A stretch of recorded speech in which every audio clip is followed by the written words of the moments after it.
Okay, so I'm going to do an example here of a series resistive reactive circuit. So a resistive reactive basically meaning that it's got a resistor and a reactive portion, so either an inductor or a capacitor. In this question I'm going to be doing, we got an inductor, so a coil. Okay, a resistor could be a lamp too. So in this case, that's what it is in this question. So this is a question out of your blackboard, so you're going to have to be able to do these. So the first thing we do is look at this question gave us a bunch of experiment readings. Okay, again, this would be series that we're talking about. That's how we have the circuit drawn out. It's got our source voltage of 120 volts. If it doesn't say, it's going to be 60 hertz. Then we have our current, which is the same current through everything because we're in series. Our power total, our voltage of the lamp, and then our voltage of the coil. Okay, that'd be this guy. So here's our lamp, here's our coil. Now we do have a bit of a shortcut for laying these out as far as knowing which part of the circuit is in phase and which part is out of phase. So we have our impedance section, our current section, and our power section. Okay, so first thing we're going to do is list the things that are the components of the circuit. So we have our lamp and we have our coil, and then we have a total, so our total circuit values. Okay, so our lamp under impedance, they haven't given us any ohmic values in here, so we're just going to kind of leave that blank. Sorry, this is voltage, not current. That's parallel. If because we're going to have different voltages across here, because in series we have different voltage, but current is our constant. So I'm just going to write the current over here, 1.376 amps. Again, no ohmic values have been given to us. So we look at a lamp, okay, and we see it in our voltage here. So the voltage of our lamp, and I'm just going to draw it as a straight line here, because a lamp only has the resistive component. It doesn't have any VARs, okay, or any XL or XC. All it has is resistance. So if I was going to draw it in the impedance section, I'd put an ohm sign there, but again as a straight line, same as a power, but only watts. The lamp's not going to have VARs or VA. Well, it will have a VA, but it's equal to the watts because there is no VARs. The voltage is the voltage that it's going to be across here. Again, all these volt drops and any part of the circuit have to add up to the source, so our 120 volts, because we're talking a series circuit. So what I do though is this is a voltage, then I have a coil. Well, a coil does have a reactive portion and a resistive portion. So we draw it as a triangle instead of a straight line, because we're going to have this portion of the coil, this portion of the coil, and a total portion. So in every section I draw the coil as a triangle so that we can properly label all of the portions of the circuit that relate to the coil. Then the total, because I'm adding this plus this equals a total, the lamp plus the coil equals a total voltage, and the lamp wattage plus the coil, watts, VARs, and VA, is going to give me a total here. So we're adding these up. These are all separate sections. It's going to be my impedance section, my voltage section, and my power section. So I'm going to have a total triangle for both, and inevitably this would be a bigger triangle than the coil itself, because I'm going to be adding this plus this to get this. Okay, so we'll fill out some information here and hopefully it'll make a little bit more sense. So what do I have in the question that's given to me? So my total voltage is right there, my total circuit. So if I go to total and voltage, I can put that right here, 120 volts. Again, it's in my voltage section under total. The current I put right here because the current exists. It's the same between on all of these pieces in the circuit, because current is constant in series. The wattage, the power total. Okay, so again, we look at a power triangle. This is VA. These are VARs.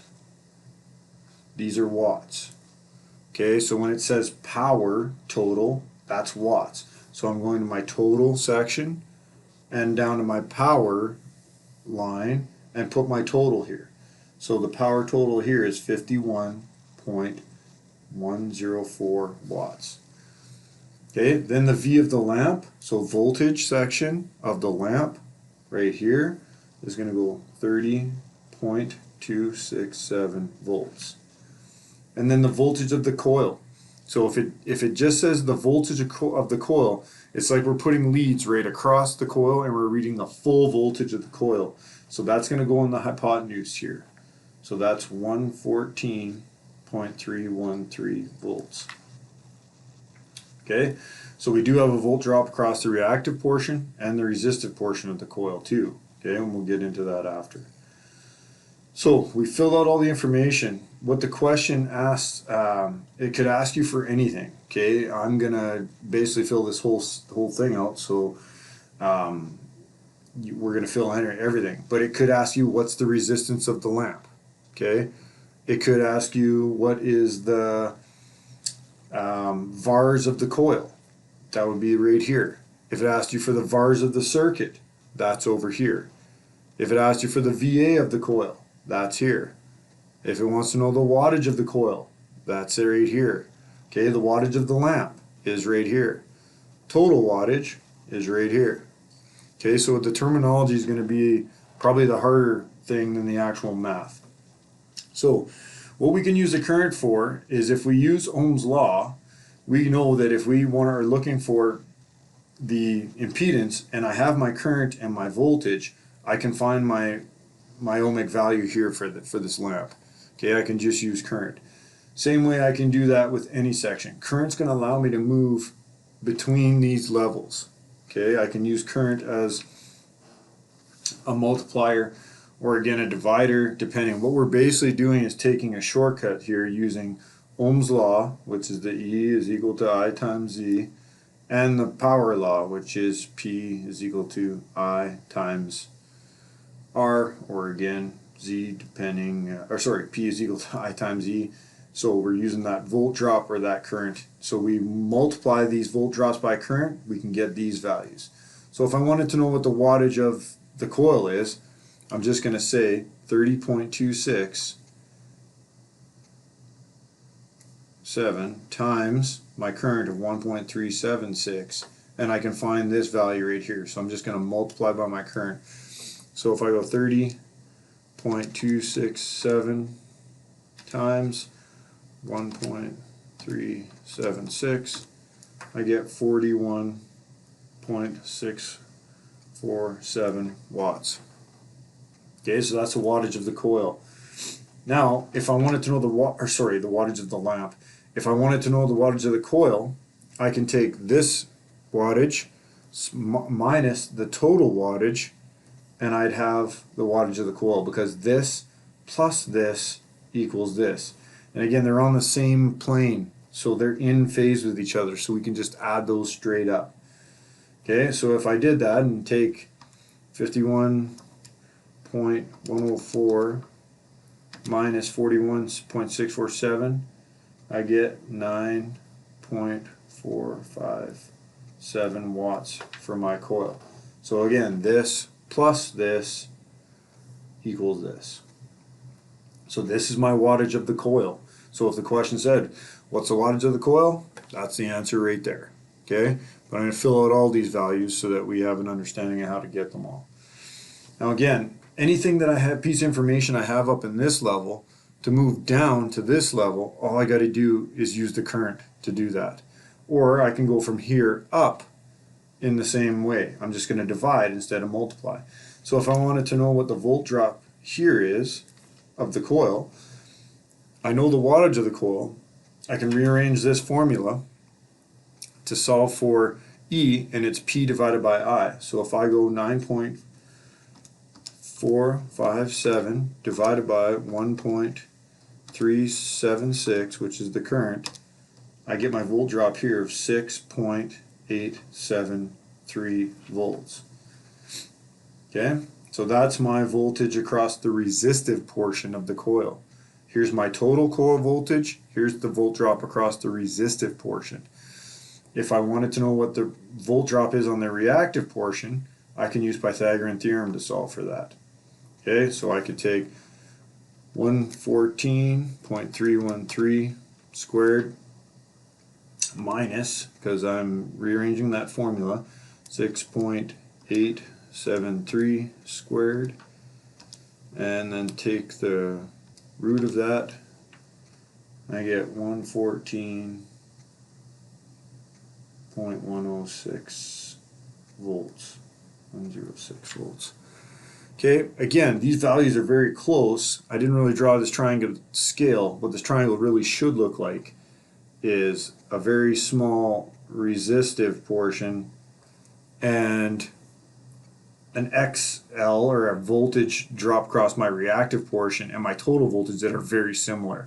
Okay, but I draw the triangles all the same all the time, just so that I have enough room to write information down. Okay, but this is what the triangle should actually look like in real life. Okay, because this value is extremely small compared to these values.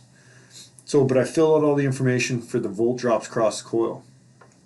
Now, if I wanted to know the vars of the coil, I would just take this value, multiply by current, and I would get this value right here. So if I take that 114.106 times 1.376 amps, I get 157.01 vars. And that's the vars of the coil. Now, if I look at this section, just look at the power section, I know that this plus this gave me this. So I'm going to add any reactive portions of the circuit together too to get my total reactive portion here, my total vars. Well, the watts or the lamp doesn't have any vars. So what I'm saying is this plus basically nothing is going to come over here.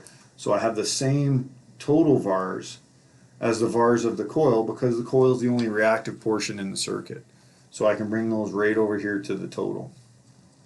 So I can still continue to fill out this information. If I want to finish this power section, I can take my total volt drop of the coil, 114.313 times 1.376, and I get the total wattage, or sorry, the total VA of the coil. Forgive my slips there. 295 VA. So now I have the total VA of the coil, total watts of the coil, vars of the coil, total watts of the resistor. So here's where we're going to see a bit of a difference. We can't just take this value, the total VA of the coil, multiply or add it to the VA here, because we don't have one. So we're always going to solve for a new VA over here. We take our new total watts, that includes the lamp and the coil. We take our total vars, which are just the coil because there's no other reactive portion in the circuit, and we use Pythagorean theorem to solve for the total VA. So if I take 51.104 squared plus 157.01 squared, and then take the root, I get 165.117 VA. So, in all fairness, if everything worked out the way it should, I should be able to take this value now, which is a VA, divide it by this voltage, and get the current that I already know exists in the circuit. So if I take that 165.117 divided by 120, I get 1.376 amps. Okay, so that's just a way we can check. So if I want to start filling out the other information, let's say it asks for the total impedance of the circuit. Okay, this is the total impedance of the circuit. This is the impedance of the coil. This is the XL of the coil. This is the R of the coil. This is the XL of the total circuit. This is the R of the total circuit. Okay, these terms are extremely important. So in order to go back the other way now, we're going to have to rearrange this formula. So we're looking for the Z. So it's your voltage divided by current is going to give you that. So if I take this voltage, 30.267 divided by my current of 1.376, I get 21.996. I'm just going to call that 22 ohms. So that's the resistance of my lamp. And I can do the same, bring all these values up straight up. Okay, just divide by current, divide this voltage by the current. Okay, so I can take 6.873 divided by 1.376, and I get 5 ohms here. And then I take 114.106 divided by 1.376. I get 82.9 ohms here. And then for the total coil, 114.313 divided by 1.376, and I get 83.076. Okay, again, these values are very similar. This is what the triangle should actually look like, but again, I just do it so I can write this stuff down and make it legible. So I took this value, excuse me, divided by the current to get this. I could, in fact, use Pythagorean theorem, take this squared plus this squared, take the square root, and I should get the same answer. Okay, either way. Again, I could total these over and say, well, I should be able to take this plus this and bring it over here, and it should be 27 ohms. Okay, if I had this value here, I could divide it by voltage, or sorry, take this voltage divided by my current, and I should get the same value here. Or we could skip this step and use the P is equal to I squared R formula to go right from here all the way up to there if I wanted to, and double check that. Okay, that would just be me dividing by current squared instead. But let's fill this out step by step, and we'll worry about that other formula after if you want to. So 51.104 divided by 1.376, and again I divided my current because I'm going this way up. So my volt drop here is 37.14 volts. So I use my current here to find out. I could have also taken this plus this, and I should get the same answer. So if I go 30.267 plus 6.873, and I get 37.14. So this plus this equals this, or this divided by my current also gave me the same answer.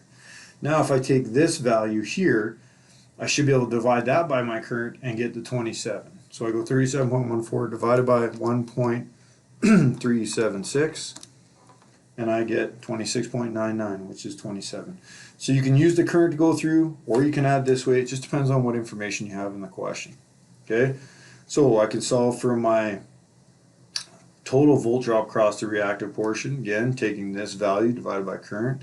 So 157.01 divided by 1.376, and I get 114 volts, 106 across the reactive. So that's my VXL, or VX is what we call it.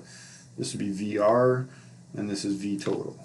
Okay, now again, I want it to total impedance. I can just take my current, this divided by my current, get it up here, and this divided by my current and get it up there, and we'll have everything filled out. So 120 divided by, and I'm getting, this is just Ohm's law, 1.376.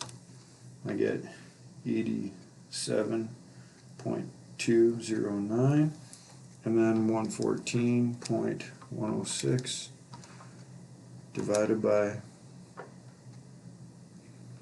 1.376, and I should get this same value that's right here, which I did, 82.9 ohms. Again, this plus the other reactive portions comes right over here, but I used my current and found the same values. So I filled out everything that I could ever need to know in this circuit. Okay, really key on the fact of what is the information given to me, put it in the right spot here, and then what is the question asking for. You don't need to fill all of this out for every question. Do it the fastest way you can. Okay, I could post another one too with some different values just to show and confirm, but that's pretty much how you can do these resistive reactive series circuits and have success every time.